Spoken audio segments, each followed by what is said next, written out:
প্রথমত হচ্ছে শাহজাহান চৌধুরী এটা বলেছেন চট্টগ্রাম বিভাগীয় একটা নির্বাচনী সম্মেলনে, খুব গুরুত্বপূর্ণ জায়গায় বলেছেন। উনি কোনো ব্যক্তিগত নির্বাচনী প্রচারণার অংশ হিসেবে বলেননি, গুরুত্বপূর্ণ জায়গায় বলেছেন।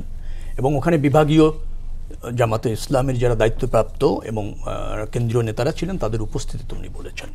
অর্থাৎ এটা হচ্ছে প্রশাসনকে নির্বাচনে বিজয়ী হওয়ার জন্য নেতাকর্মীদের মতো ব্যবহারের একটা প্রচেষ্টা। আপনি অনেকগুলি কথা বলেছেন, শাহজাহান চৌধুরী কি বলেছে, আরেকটা কথা বলা দরকার, উনি বলেছেন পুলিশ তাদের পিছনে পিছনে চলবে।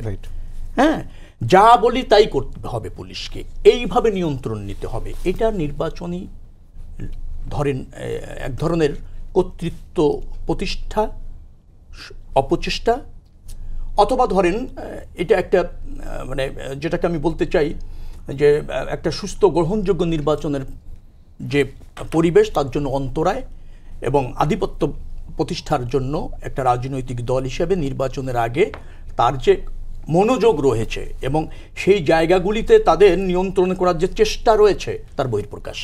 এবং সেটা কিন্তু গ্রহণযোগ্য নির্বাচন অনুষ্ঠিত হওয়ার ক্ষেত্রে সবচেয়ে বড় অন্তরায়। অর্থাৎ সালেহীন যেটা বলেছে সেটা যথার্থই বলেছে যে প্রশাসনে একটা নিয়ন্ত্রণ নেওয়ার যে টেন্ডেন্সি আছে জামাতের এই বক্তব্যের মধ্যে সেটা প্রতিষ্ঠিত হয়। এবং সেটা কিন্তু তিনি নেতাকর্মীদের না, অন্যান্য দায়িত্বশীল প্রার্থীদের অবশ্যই পালনীয় হিসেবে উল্লেখ করছেন, এইভাবে তিনি বলেছেন। এবং তিনি কিন্তু সাবেক একজন সংসদ, আমি যদি ভুল না করে থাকি।